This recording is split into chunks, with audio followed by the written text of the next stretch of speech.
Okay, this was the video that I said last stream I was gonna do, and I know last stream was so like what the fuck, it was all over the place. It kind of lost point afterwards, and I should have just stopped earlier. I get it, but let's actually talk about Paper Mario and why it's not Miyamoto's fault. This is purely not Miyamoto's fault, not even in the slightest. So here we go.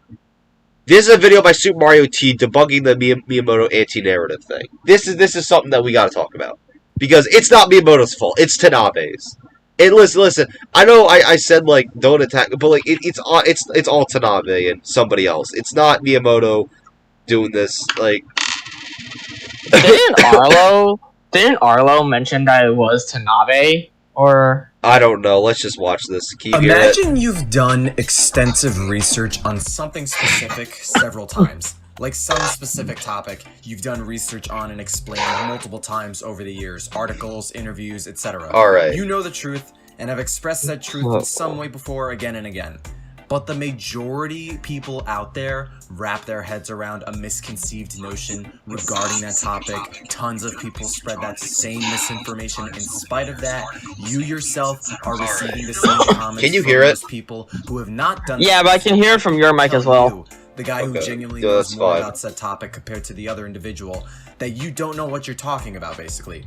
Can we all agree that's one of the most frustrating and annoying things to go through? Because let me tell you, that's what I feel like this whole Miyamoto story thing is. Shigeru Miyamoto, Mario's papa and creator, famous figure in the gaming industry, man's basically adopted a reputation of having a disdain for stories and narratives. He looks good for how old he is right now. Later. He's blamed for ruining Paper Mario, having the actual development staff completely ignored in that equation. He's often cited for going against stories in video games, with little examples properly supporting that, and is used as a crux for an outdated philosophy the man literally moved on from not that long ago.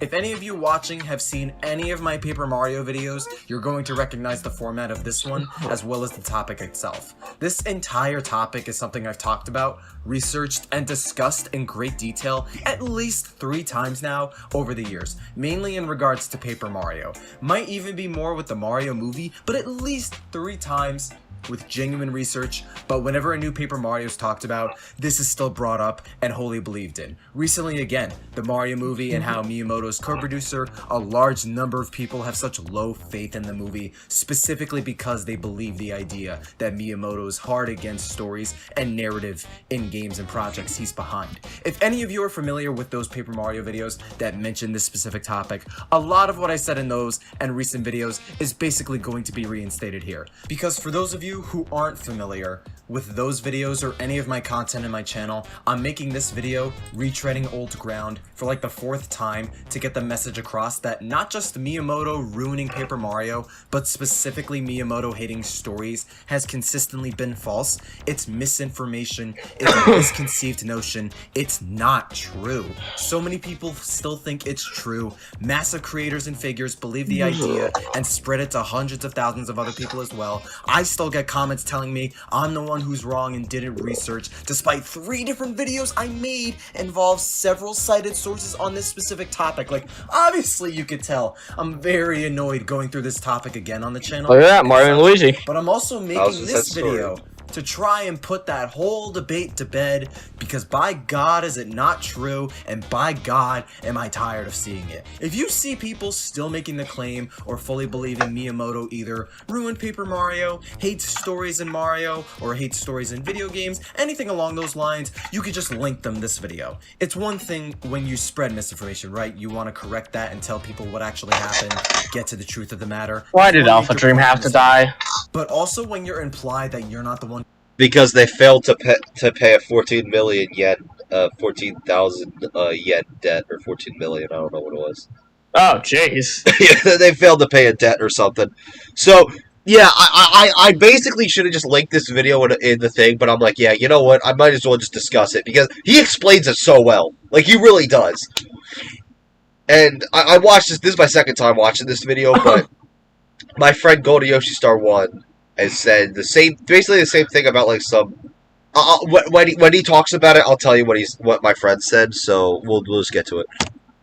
who knows the subject enough to speak on it for others, in spite of the fact you provided hard facts with articles and interviews sourced several times already. Alright, Chief, you want to circle around this topic again? Fine. With sources, articles, and arguments explained like in the past, I'm gonna make this video the definitive video on the topic of Miyamoto and storytelling. The idea Miyamoto hates stories, actively trying to mitigate any creative stories in media, not just games, he produces and makes, is an idea that is still incredibly misinformed and still spreads like wildfire that needs to die down. And just like previous Paper Mario videos, all these interviews and sources will be linked in the description below. So where and how this idea came about is usually when Paper Mario's in the discussion, a comment he made to the intelligence system staff behind the game, and when regarding Paper Mario's dialing back on creative designs and character expressions, personality and writing on Toads and other characters in any Paper Mario between the first half and second half of the franchise. But the first major example that support the idea Miyamoto's hard against stories is back with New Super Mario Bros. Wii and Super Mario Galaxy 2. We're looking back at an old interview from Wired.com from June of 2009 on why Super Mario Galaxy 2 nerfed its story compared to Galaxy 1. Back in 2009, Miyamoto expressed how he used to like to go into developing Mario games with as little story as possible, where despite the Mario RPGs, Mario games aren't usually suited for a heavier story. He goes on how Zelda games should have deep storylines, but not Mario, and feels Mario games are something that should provide a much more bright and active experience, and you don't need a complicated setting where particular characters get equipped with complicated backstories, potentially weighing down the bright and fun feel of a game. Even To be fair, as a villain, being a villain. Say it again. to be fair, isn't that more so talking about, like, the platformers instead of the RPGs? Currently. And also, yeah, there was, I think there was going to be a more deeper story for New Super Mario Bros. Wii, of all things. Or something. So, hold on. I wonder how that would have gone. You fight, defeat, and discover they're not so bad. That's enough of a story for what's primarily about a fun experience. This being a reoccurring theme in Mario games since Donkey Kong. Miyamoto also mentions Yoshiaki Koizumi, another profound director, developer, and producer of numerous Mario and Zelda titles, and Koizumi has had a history of wanting to inject more story elements into the games he makes, Mario included. Galaxy in particular with Rosalina and her storybook, but when the two talked on Galaxy 2, they both agreed there isn't much of a need for a deeper story with that game. Both big developers. Bam! Okay, there's the first thing I want to bring up. Hey! What? Yeah, like that bit. That's some pretty big. That's pretty big. Evidence. Completely. Both Yeah. of them agreed. Both of them. Not Miyamoto. Both of them. Oh, Both. The two. Two. don't. How do you say two in Dutch? You know what? Never mind. I don't behind know. The project agreed Galaxy 2 isn't in as much of a need for a major story compared to 1, and settled with a much more straightforward plot, while also marking with New Super Mario Bros. Wii how Peach likes cake, you could just use cake as bait to kidnap her. There's also another interview on Wired.com from 2007 that goes over some of Koizumi's career and his influence on some Nintendo games, how Link's Awakening's story details in the manual that gave the game more of a story, the dream, the island, etc., than just a straightforward sequel to The Link to the Past. That was Koizumi. Rosalina's backstory, explaining her presence and existence in Galaxy, and being the side thing in the game players have the option to indulge in if they wanted to, also Koizumi. Plenty of conversations that reveal a different or expand on a story in both Ocarina of Time and Majora's Mask. Most of it was Yoshiaki Koizumi. The man back in the day used to encourage more story and narrative elements in many big Zelda and Mario games when possible. Koizumi's garnered a lot more respect and notoriety amongst Nintendo fans, especially since the Switch, which is great.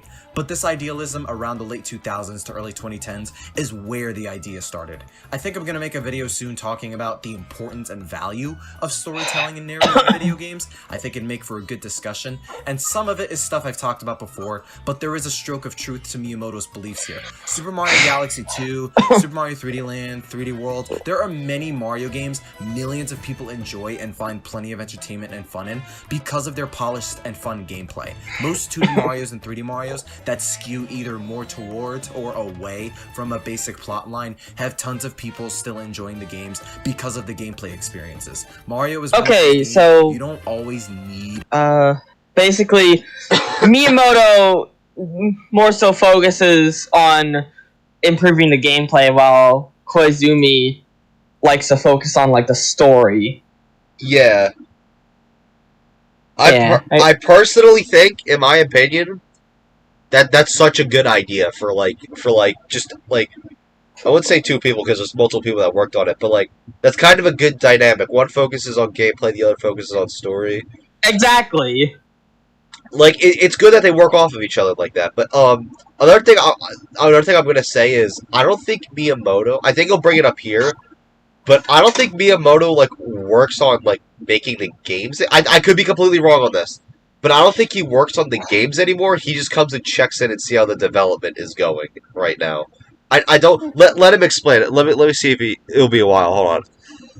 A concrete or deeper story. The Mario RPGs arguably very much do need that story, to me anyways, but as far as mainline Mario RPGs, I can understand this perspective plenty. But when looking at Super Mario Galaxy 2's development between the two, there's a history of both still agreeing and coming to terms with each other's ideals and such. In an Iwata Asks interview between Iwata and Miyamoto on Galaxy 2, Miyamoto comments on Koizumi, how he came up with Link's Awakening scenario, how Koizumi's good with coming up with stories, and how Miyamoto himself questioned whether or not Mario needed stories in games. One of the things Miyamoto got out of developing Galaxy 2 was how much he valued resonance, how much a game resonates with someone, and how that's more so been his goal and philosophy, not so much whether he feels a specific Mario game should or shouldn't have a story. Hence New Super Mario Bros. On DS and Wii, and why those games resonated with over 30 million people, being and tapping into that market of old school Mario fans and 2D platforms. Yeah. On the topic of that whole resonance thing, okay.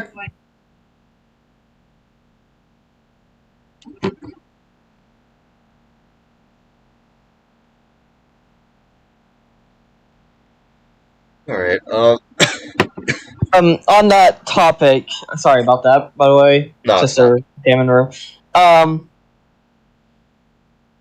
Isn't Mario Galaxy 2 considered the better game than Mario Galaxy 1? I mean, it has no ice flowers, so I can't really say that. No, I'm kidding. But I think some people like it more, but I wouldn't say considered the better game. I think it would be like the more popular one.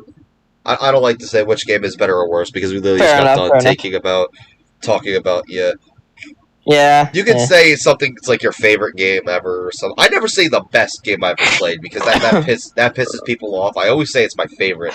But yeah, I can see where you're coming from because all the ooh, I got the chills. All of the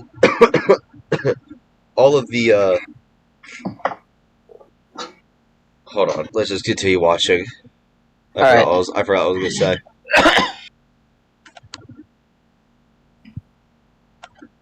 Platformers that cause those games to explode in sales. Alongside that, he goes on about whether having Mario speak or say specific lines of dialogue, visual storytelling elements mattering or not, and it came to Miyamoto understanding resonance. In a way, it evolved to even embracing storytelling elements, even if by just a little, thanks to his interactions with Koizumi despite Galaxy 2 dialing back on story, whether heavily narrative-driven or visually driven. And to add to this, in another Iwata Asks interview on Super Mario 3D World, when the Tokyo Software Development Department was established, him and Takashi Tezuka kept an eye on them, but around Galaxy 2's development, they were able to fully function on their own. He helped them several nights with adjusting maps and such for Galaxy, but between 3D Land and 3D World, he only needed to be involved in occasional spot checks in areas where he wanted to get a closer look. His role was mainly verifying whether the game followed an overarching concept, discussing the definitive difference with the 2D Mario series and the 3D games, and what they shared in common when developing and talking about 3D Land and 3D World,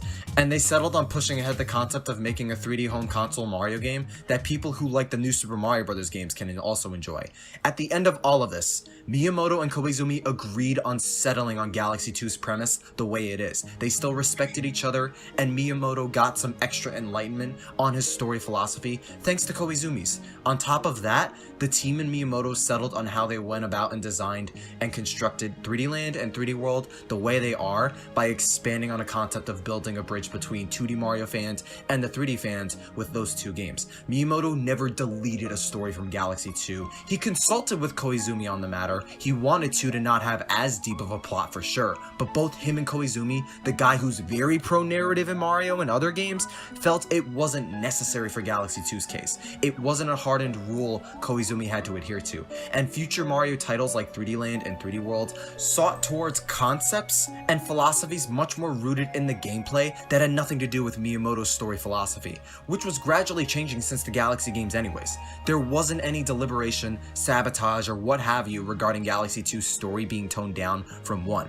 It was a matter of keeping pace and understanding gameplay concepts above all else. Nothing here directly translates specifically to Miyamoto hates stories and will always try to keep them out of his Mario games, especially when he still let the cutscenes and backstory slide in Galaxy 1.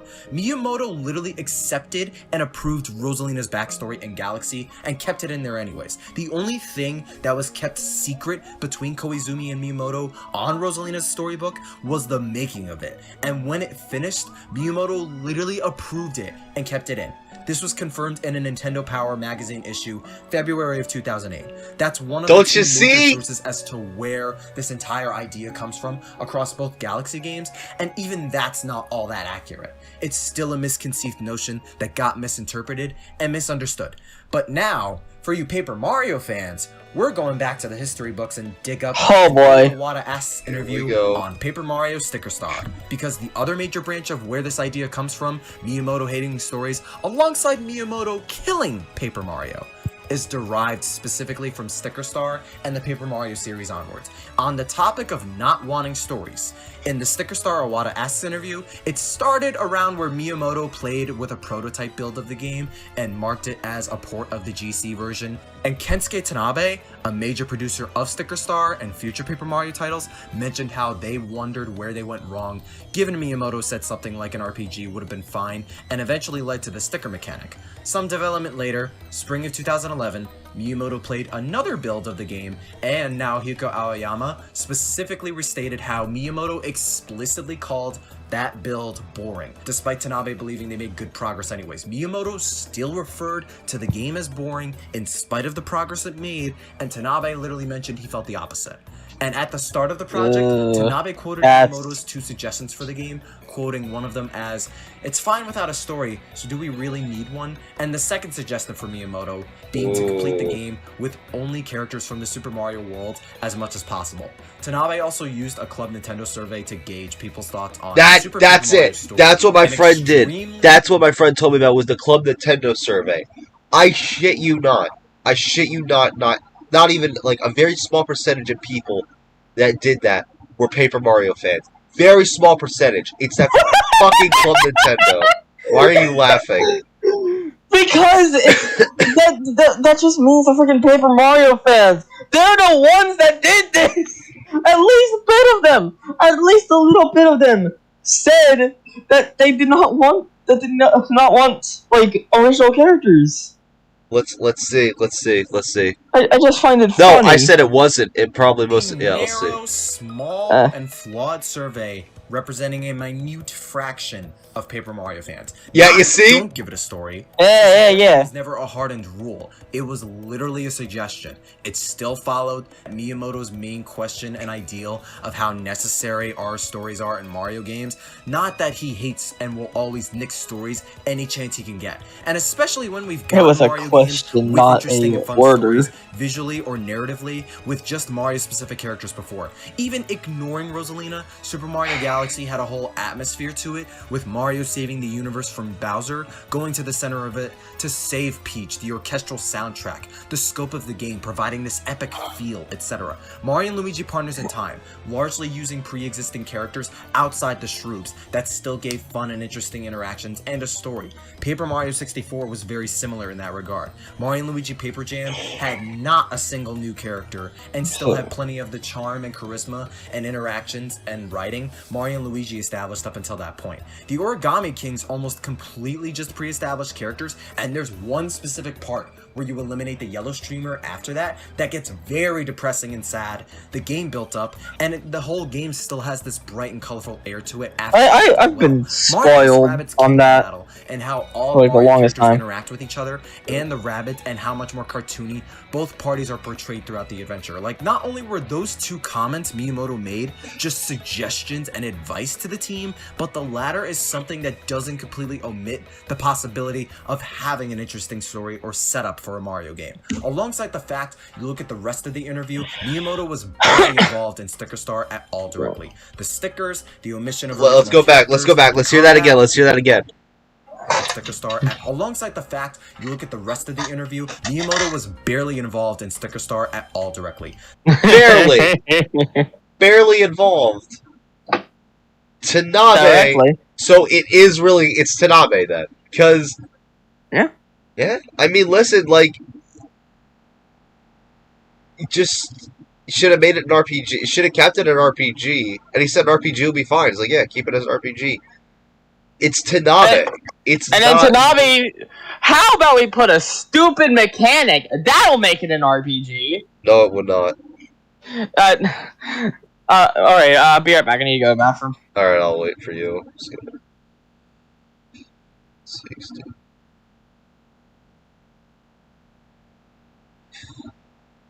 I have not read chat. Let me get my phone out because I'm too cold. I wonder if I'm going to get any spam Discord messages.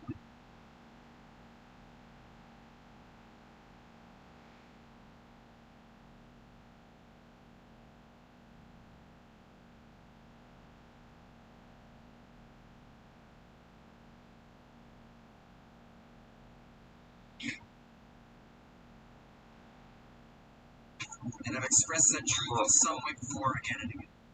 I have no idea what's going on. Well, it's yeah.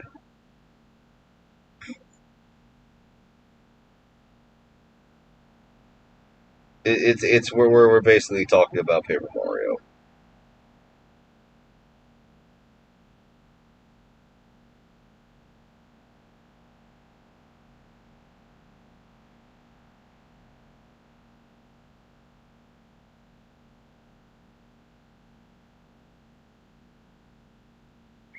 Your turn. I literally just I didn't even finish the title of the video. It just says, why is it not Miyamoto fault for paper? So I changed it. Why is not Miyamoto fault for paper? God damn it. Miyamoto invented paper. How dare he? The stickers, the omission of original characters, the combat, the underwhelming and basic story, nixing Paper Mario from the RPG genre and trying to separate its roots, that's all intelligent systems.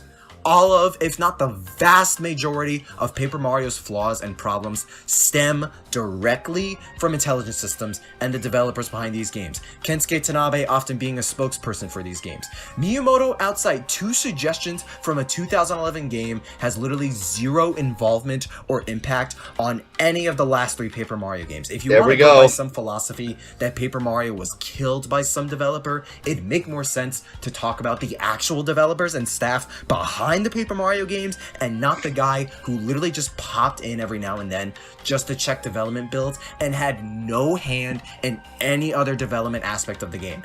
Adding to this one Eurogamer interview on the Origami King had Tanabe talk about how he inherited this philosophy from Miyamoto about innovative and unique game systems, using that to explain why Tanabe's ignored fan feedback and criticism regarding Paper Mario. He also used that to explain how he's nervous of the previous previous systems getting stale while ignoring every single other Mario series doing the same systems for their respective series for years and still providing new surprises and experiences while still being well developed anyways, that's a whole thing I dissected twice already. But especially regarding character designs, stories, and restrictions and such, to really get an idea on Miyamoto's involvement on Paper Mario, this interview has Tanabe outright confirming verbatim, since Paper Mario Color Splash, we as a team have almost complete control over the creative direction of this game. Miyamoto-san took a look at the game's development once or twice, but there were no specific change requests.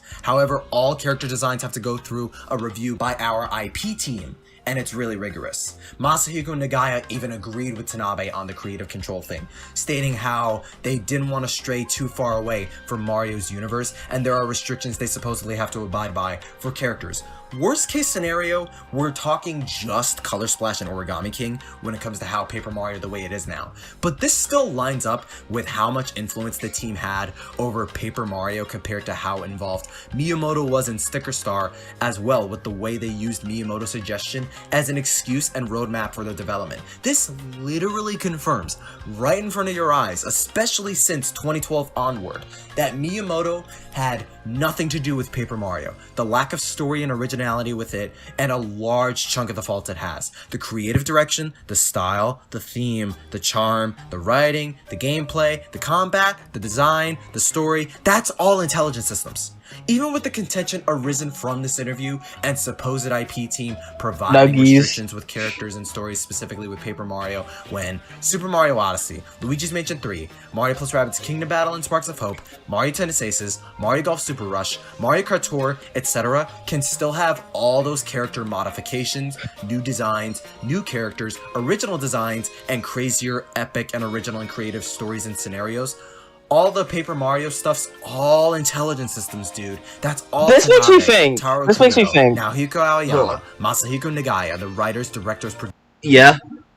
This makes me think. Do the Mario mandates even exist? No, I don't even think they do. It's only for intelligent systems because, like you just said, the intelligent systems only, not Nintendo. So they can't make original characters because it's the higher ups that I think intelligent systems more.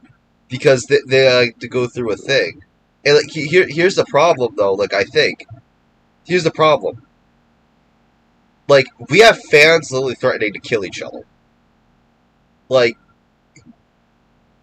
when I never thought I had to say listen to the fans just on this, but people like listen. I love RPGs more than anything. Well, some things, but. I think just if like listen, if I was in charge at Nintendo, I don't know if Nintendo bought intelligent systems, but I would fire them just because of hearing these claims. I'd be like, you guys aren't working on Paper Mario anymore. Society of Intelligent Systems went bankrupt instead of Alpha Dreams. If Intelligent Systems went bankrupt after Origami King, and then Miyamoto and like the team there were making it more like an in-depth RPG. Like I'd be perfectly fine by that. I don't like the fact that they don't have a creative freedom. Like I don't know about Tanabe's creative things because like this series started on something. This isn't just like this has nothing to do this is. I don't know, man. I gotta turn my volume down on my thing because my ears are starting to pop. Like. Oh. It's so much. Oh, I'm cold. It's so much like nonsense. You know what I mean? It's like, like you don't need to do that. Like intelligent systems is like killing. Like intended. It's not Miyamoto killing. It's intelligent systems. Like, listen. I love Origami King, but I will agree if the game had experience, I might probably be playing it right now. Who knows? Experience and actual partners that work. But the only Mario mandate I believe in is the idea that Nintendo doesn't want Waluigi in any game outside the sports games, and that makes me sad. I don't care for Waluigi. Like the literal development team. I will skin you. Something Miyamoto has nothing to do with anymore, nor has for over a decade now. That's That's why Paper Mario the way it is now. Like, come on, dude. I legit have researched the entire Paper Mario development cycles and insider information to near exhaustion on the channel a couple times already. So I'm not going over the entire Paper Mario ordeal again, but as far as character restrictions, this IP team telling the team what kinds of characters and designs are and aren't allowed, the combat, why it's designed the way it is, the gameplay, the story, the lack thereof, etc. Where, why, and how all these areas fumble in modern Paper Mario, why Paper Mario has such a harsh split between itself and fans, this identity crisis. I'll refer you to check out Why Paper Mario Refuses to Change and the frustrating Paper Mario interviews continue. You want more specifics on Tanabe, Super Paper Mario's development ideals and process, sticker stars, color splashes, the Origami Kings, etc., with several interviews and pieces from multiple developers and people behind all of these games, especially regarding sticker star, color splash, and Origami King, just check out those two videos. In short, the whole thing with Paper Mario Miyamoto is Miyamoto literally has nothing to do with why Paper Mario the way it is, especially since Color Splash and Origami King. There's no correlation between Miyamoto and with how the sticker mechanic was made, how paint and confetti work, how each game's battle system operates, how there are no partners, no crazy or epic stories or original characters period, etc. Some of this I'll even get back to later in the video to emphasize and explain, but Miyamoto did not kill or nix Paper Mario, especially when his involvement in the series from Sticker Star onward was still so unbelievably little. This is especially debunked when you look up the fact that arose since 2019 by Miyamoto himself in a Nikkei interview that Miyamoto's philosophy on Mario, and specifically Mario's stories, is legit the opposite of what people believed what his mindset was for the longest time.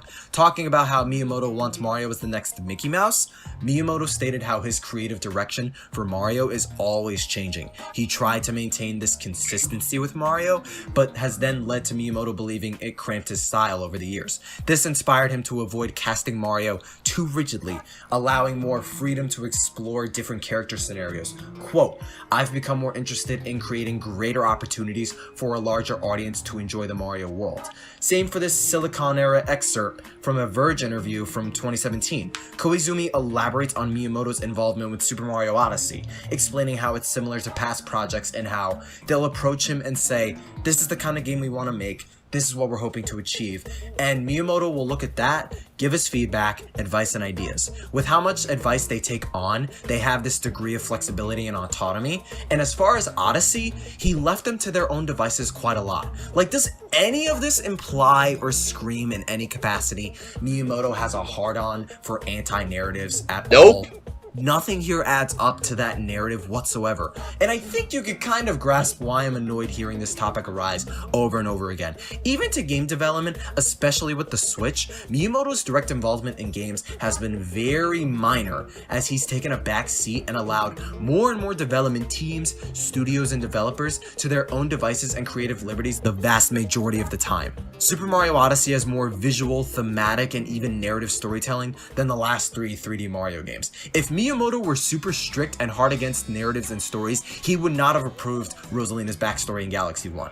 If Miyamoto hating stories was true, he wouldn't have approached Yoshihiko Maekawa and Alpha Dream and tasked them to make a new sense of adventure for Mario and Luigi for Superstar Saga, since the start of what would be one of Mario's most story-rich games and sub-series ever.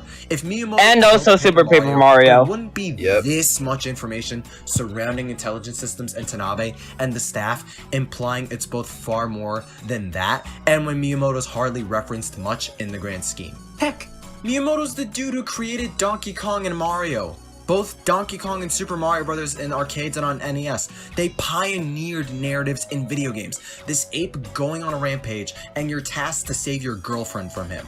Similarly with this plumber doing the same for a princess from a turtle dragon. Even if there's a strong argument of saving the princess being more of a goal, a motivation, and a means in creating a situation than an actual story, Miyamoto literally set a foundation for video game narratives back in 1980. And even during periods, games, and examples that imply he does not like nor want stories and projects he creates, there's not only reason to suspect it's not as much of a hardened philosophy as many still claim, there's so much evidence and and reason that confirm the opposite's true, especially when a lot of it is recent and relevant information, and when its impact and influence on many Mario games this past decade has been as low and non-existent as it has. If Miyamoto didn't want original characters, unique scenarios, or unique designs, we would not have gotten all of those new characters and races in Super Mario Odyssey. We wouldn't have gotten the return of Portrait Ghost in Luigi's Mansion 3 and all those designs. Super Mario Odyssey, Luigi's Mansion 3 Mario slaps. Super Rush, Mario Strikers Battle League, and Mario Kart Tour wouldn't have provided such a vast slew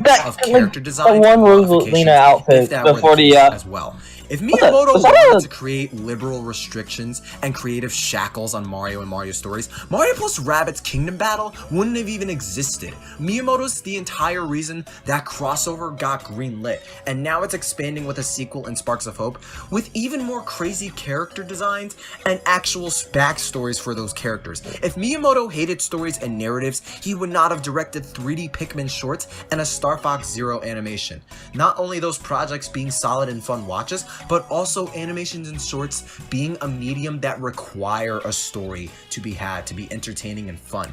You need a story to make those. And the biggest example of all, if Miyamoto had a hard-on against stories, narrative, and was truly anti-narrative and anti-creative in general, or specifically story, the upcoming Mario movie wouldn't even exist. Dude, it wouldn't even be a thing, man.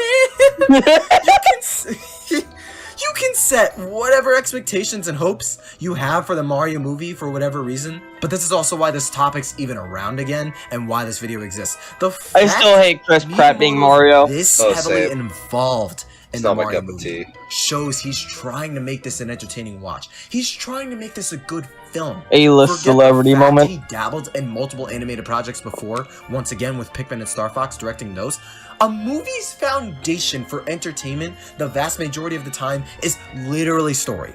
Miyamoto expressed wanting Mario to be less rigid Detective and allow for Pikachu. more creative scenarios. That's precisely what this movie's doing by just its sheer existence. And now it got delayed, providing even just a smidget of extra quality assurance. We've yet to see how good or bad the Mario movie will be. I don't care what your expectation and final opinion of the movie is or will be, but if you're judging based off the preconceived notion of Miyamoto having a bad track record with stories in games and projects, not liking them, making sure they don't exist, always gets dialed back, and is this anti-narrative shrew that wants nothing to do with narrative and story in his games, you really need to reevaluate how you're going to judge that movie and base it off something else, because that is not true at all.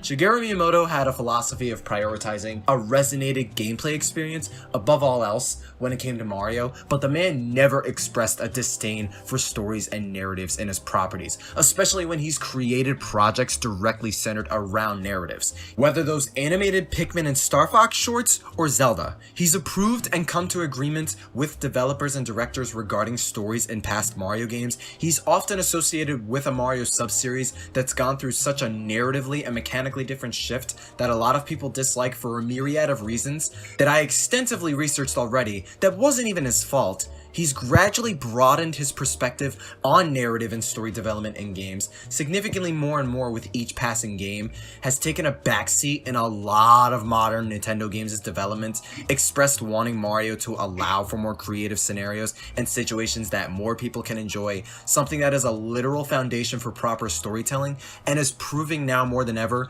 with this upcoming Mario movie. The idea the man has a hard hatred for storytelling in his works is complete baloney. It's a misconception, it's false information, a misinformed notion Nintendo fans spread about for over a decade now that has held significantly less and less water over time, and it's a false belief that really needs to die. There you go.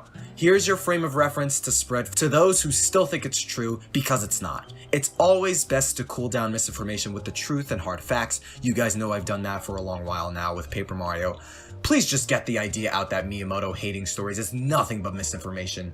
I'm just sick of seeing the same misinformation tossed around for over a decade now. Otherwise, thank you for watching and listening. I always go on about gaming, Nintendo, Mario, Sonic, and more stuff on my Twitter and on my Discord subscribe to server him, if you wanna man. join. So yeah, that's the video. Slice? I know this is completely and utterly unrelated, but you know what I find extremely funny? What? So like you know Rec Room and VR chat, right? Heard of them? Yeah. Yeah. So like their YouTube communities are completely different, you know? I mean, the games are pretty different in tone, Yeah. like in terms of players and stuff. Like, with Rec Room YouTube, I don't think there's been a single problematic person in the like Rec Room YouTube. Jeez. Maybe like there's like children, there's like some younger people making videos on Rec Room, sure, but like, but like with VR chat, you get a dragon, a dragon with a freaking cult, a cult ran by a fucking dragon who plays porn games on his YouTube channel. Oh my god. Why'd you have to say Yeah. that? Have you heard about that? I feel like that's intelligent systems right there. And then Rec Room is Nintendo and VR chat is fucking intelligent systems. No, I have not. Maybe you shouldn't have told me I that don't. on stream, but Maybe not, yeah. But like alright, anyways, I could send you a like I think it was a K White video about. No, it was a Spatins video. alright, yeah, so personally I would like to just straight up out front just say that I know I'm cold, but Paper Mario I need to check the chat real quick just in case, but I don't even know where my phone is. Where the hell is my phone? I don't even know where my phone is. I'm too chill right now, but yeah, it's all intelligent systems, man. It's the people at intelligent systems that are starting this shit. Alright, I'll see y'all later. I don't really know what else to say now.